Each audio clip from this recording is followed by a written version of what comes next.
Generals, gentlemen. Alrighty, and hello, and welcome back to StarCraft II, Heart of the Swarm. I am Oni's Machine. And I'm Milk Juice. Yeah, hey, alright, let's get on to this game between LiquidSnute as the blue Zerg. And in the top left we have StormPolt as the red Terran.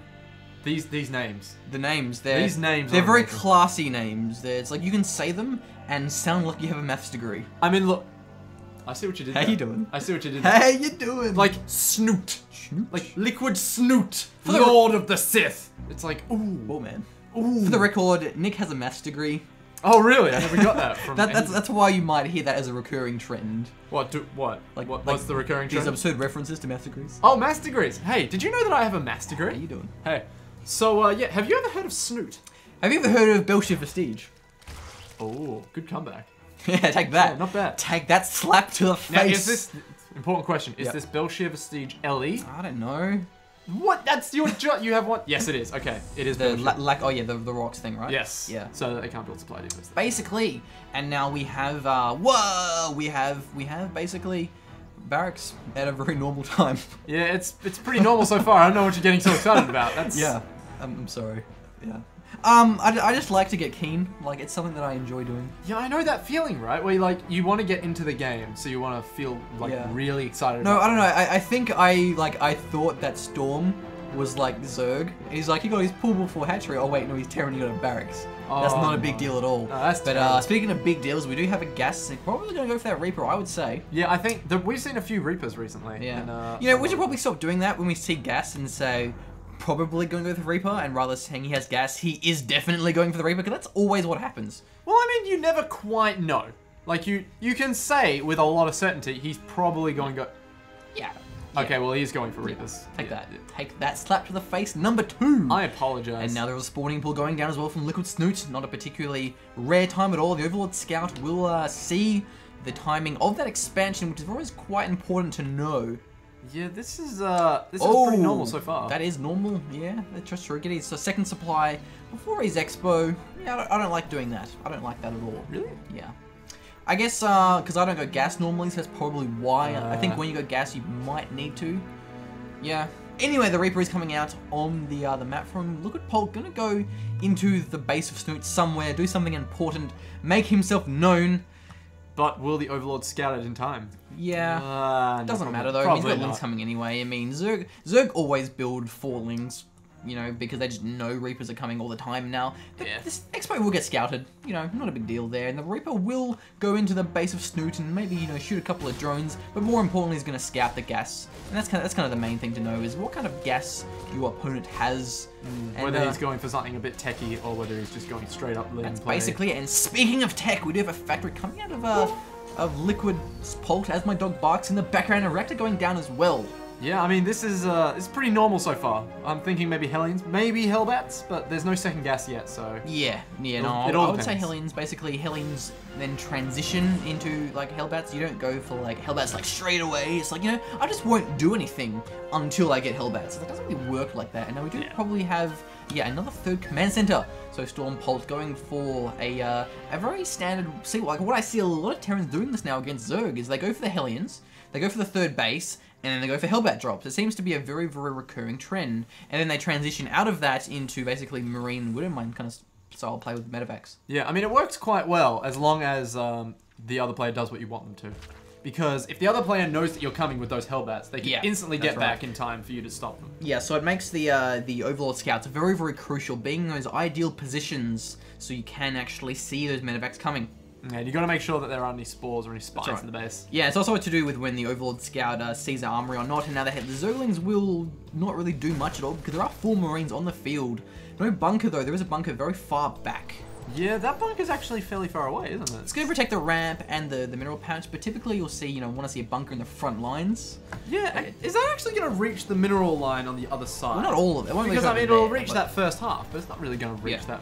Also, the thing is, though, is that it means having it against the wall and the supply will then block the surround, whereas if it's exposed, it's going to get it surrounded rather easily. So it's a pretty good placement, actually, when you think about it. Siege tank as well. Cool. I love siege tanks, and actually the Overlord Scout will see pretty much everything, the 3rd command center, as well as the tech lab coming down from the factory, but will he see an armory? No, because there is no factory, so he will not The World Scout going down, but they're doing a very good job there. Yeah, he's seen both gas, the factory, the tech lab. He's seen exactly what he's doing. It's yeah, and so we do have a layer coming out as well of a LiquidSnute as well, going for that third hatch.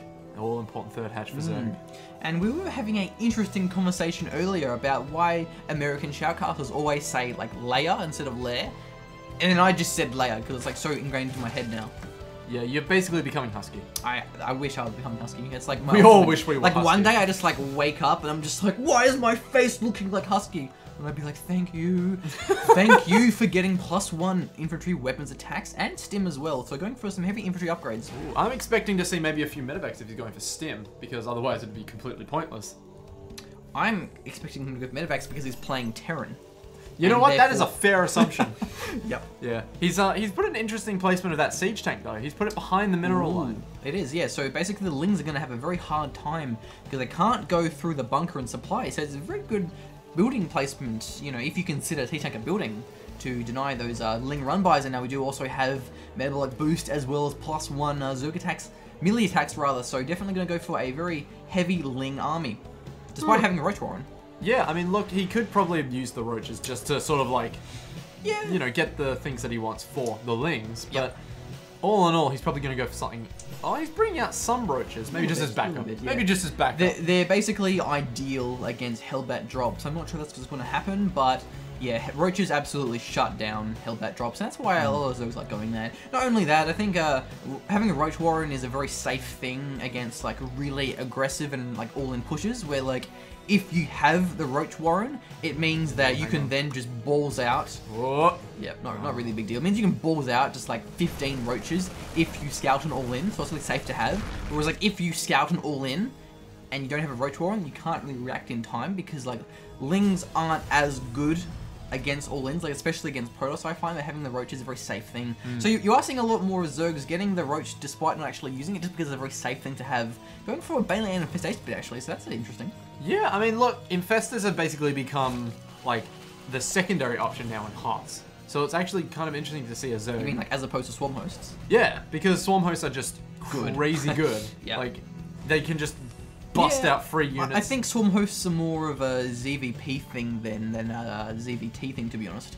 Yeah, I mean, Infestors are still very much like in the game. They're more about denying the marine, the bio sort of thing. Yeah, because once you get a good fungal growth, it's like, oh, well, shit. Yeah, I think Swarm Hosts are more of a mech counter than Infestors being more of a bio counter. And speaking of bio, we have... Holy crap, a lot of reactors. Yeah, so going to be a lot of Marines. He's actually building Marines 6 at a time at the moment, but he could build a lot more than that. So going for the combat shield and +2 infantry weapons and combat... infantry armor, rather, that's what I was supposed to say. And meanwhile, we have LiquidSnute going the exact same thing, but with his melee attacks. Yeah, this is very interesting because nothing's really happening. Like, they're both sort of mulling away, being very macro about things, being very defensive, but no one's really making a move yet, like, just yet. Yeah, I mean, like, I think LiquidSnute was anticipating Hellbat drops, hence the defensive play with, you know, with roaches, spores, that sort of cool thing. Well, we kind of thought that as well when we saw that factory. We were like, oh, Hellions, maybe transition to Hellbats. But, I mean, he's clearly just going mass Marine now. So roaches are actually going to try and harass some of the FCVs, and they will. The Marines aren't very effective against them because they take so long to kill, and now we do actually see a grand total of 5 workers being killed by roaches. That's really interesting to see Roach be used aggressively as a harassment unit. Yeah, thanks for that, buddy. Well done. No problem. Calling down 5 mules. Yes, and now we are even seeing +1 vehicle weapons, so perhaps there's going to be more tanks coming out. Yeah, he's actually churning out a lot of tanks. Yeah, and this is such a good position of like these tanks across the field. Yeah, because if any Vipers come out, then they won't all be blindingly blinded cloud. Yeah, it's also Banelings as well. Tanks are a very good support unit to the Marines. That's a very good Wings of Liberty style we're seeing from Polt. No Widow Mines, no Hellbats, just the traditional, you know, good old classic Marine tank medevac. Yeah, this is good. This is very good. I mean, this is a very good defensive play. Yeah, because the siege tanks are very hard to get past. However, we do see Zerglings. Is that Banelings in the back there? No Banelings. No Banelings? Oh, there's Banelings! Yes. I told you there were Banelings! And the Lings will actually harass these FCVs. The Marines getting caught, but there's too many of them, doesn't actually matter. But meanwhile, we have some massive fungal growth on all of those units. That is beautiful. We're seeing some roaches, some Zerglings going for this round, but unfortunately. Yeah. Getting caught out of position, the siege tank's not being sieged up in time. Oh, damn. So the Infestors staying alive. That's what's important, because so long as the Infestors survive, it means that not only are they really heavy gas units, but it means that they're also going to get more and more energy over time. So losing your Lings and Roaches, but keeping your Infestors alive is a very good thing to do. Indeed. I mean, if you can sacrifice your Lings to keep the Infestors alive. Yeah. Especially because when you deny tanks, they have such a long build time. It's really hard to rebuild tanks, so it's actually very important to snipe down tanks where you can. And now we are seeing a lot of Lings and Ultraless Cavern as well, so this could quickly turn around for StormPolt if he can't actually deal with his Ultras. He doesn't have enough Marauders, tanks, or Thors to actually deal with his Ultras. But he can pump out these Marines like no one's business. Like, he's just gone back up to 157 supply. Yeah, like but Marines are just so bad against Ultras, and now the Marines will actually push, but the Banelings are on their way. Will they get them in time? No, they will not. They'll be cancelled. And so you need to get those Banelings, because with the fungal growth, they're just so effective against these Marines, and Marine drop will also deny this 5th base, so good luck there from Polt.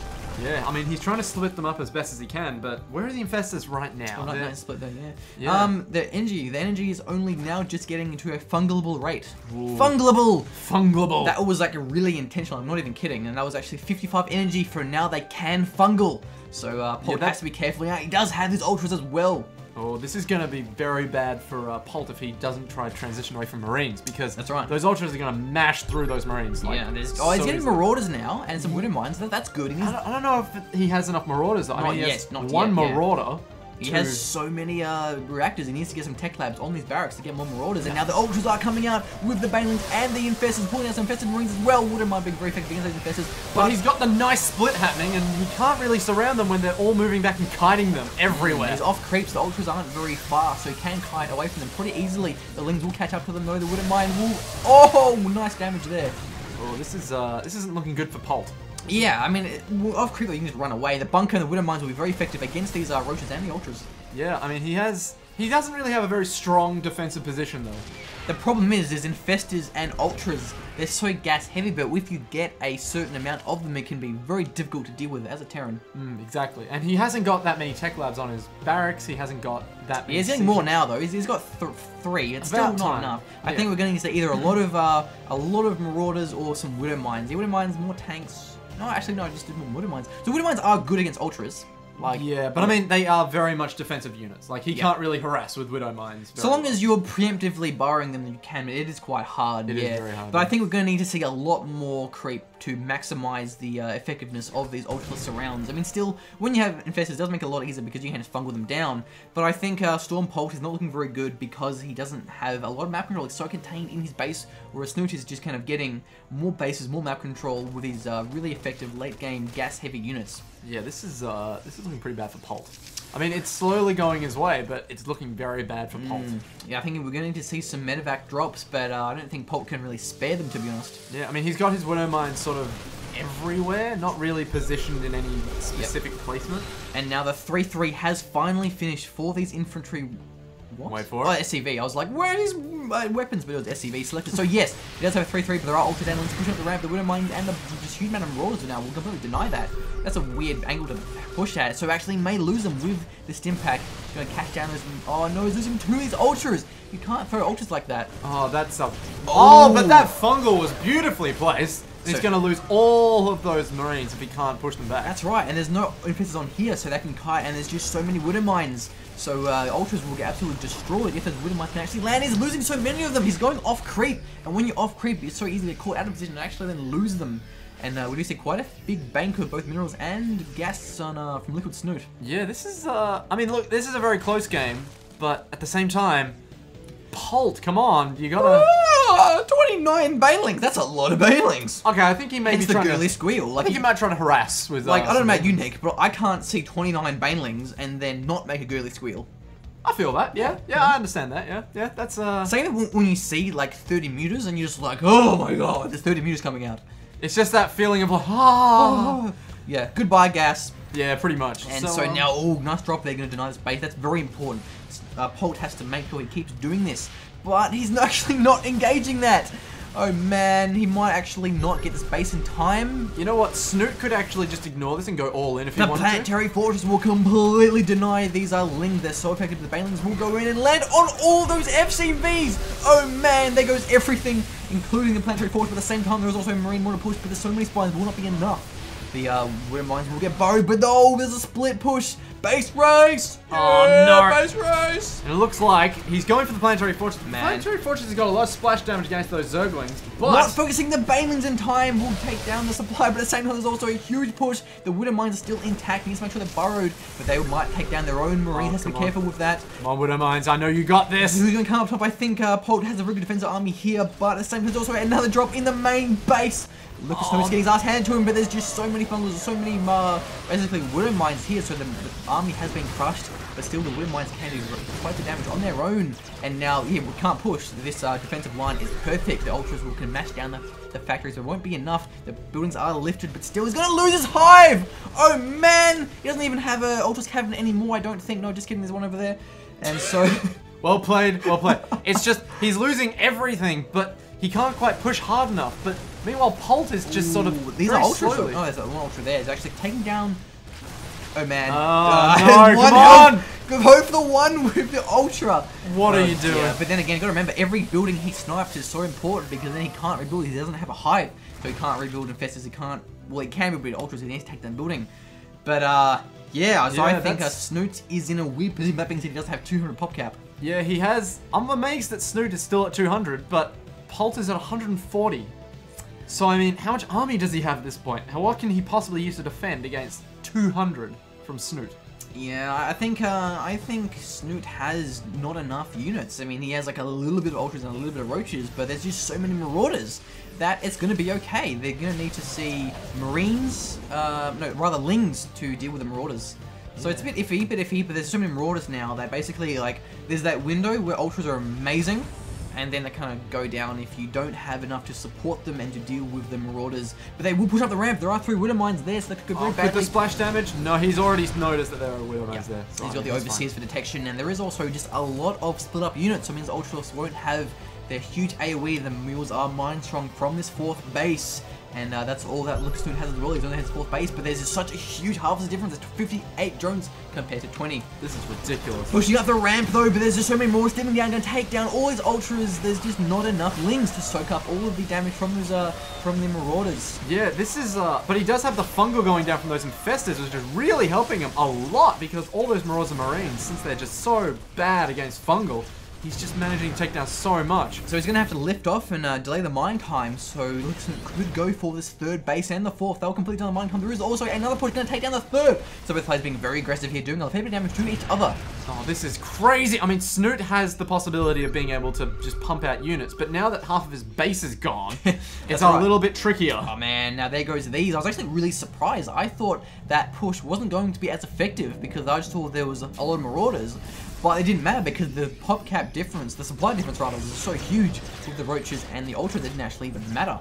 Yeah, I mean, meanwhile, down in Snute's base, he's got a few units doing a bit of damage, but... The medevac's getting caught by those infested Marines, but still, will he be able to take down more of his base? If there's nothing in the main base, he can't kill anything apart from a Baneling nest, so not a very important objective there. There's no way for Polt to actually... There's no way for Snute to actually kill these lifted up buildings and these Corruptors. He's basically shoved himself into a position that's not really good right now because... Banshee, that's a very awesome transition there, but it depends how many Corruptors we will see coming out of Snute. That being said, there is also a lot of infested, so the infested Marines could take care of these Banshees.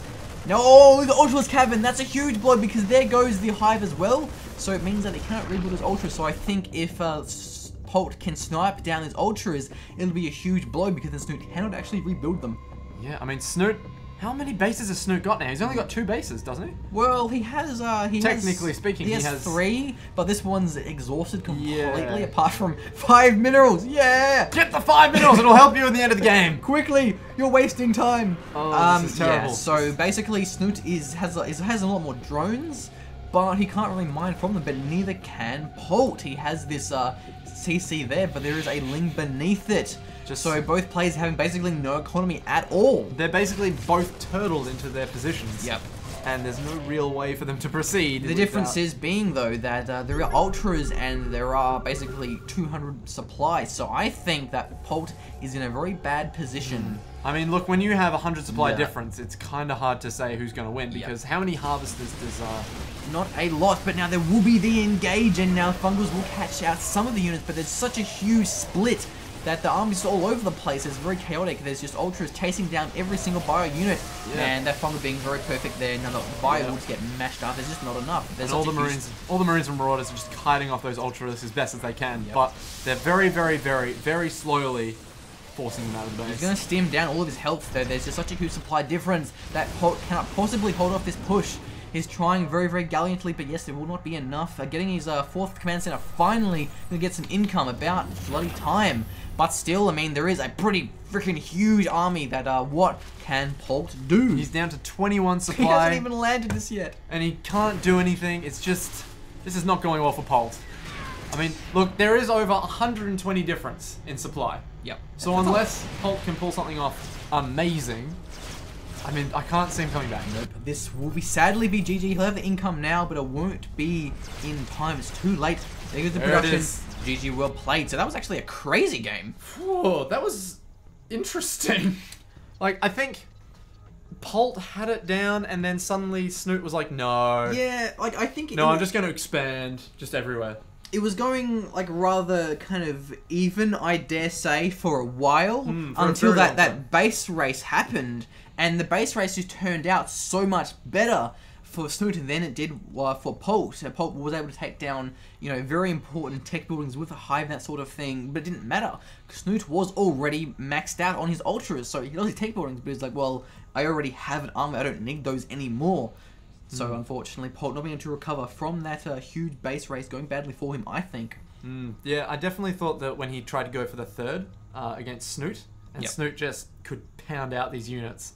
Pound. I mean, you know, it's a good word, pound. Pound. But I mean, Polt tried to harass, and Snute was like, oh, I'm just gonna build some units. I mean, he could do that because he just had so many lava. Definitely contained him, but yeah, very good play from both players there. But unfortunately, Snute just having too much stuff. And by stuff, I mean ultras. It was beautiful. It was beautiful. So, yeah. Anyway, that will sum up the summary of this game. Yeah, I've been Milk Juice. And until next time, I'm Machine. Bye! Ta-ta for now!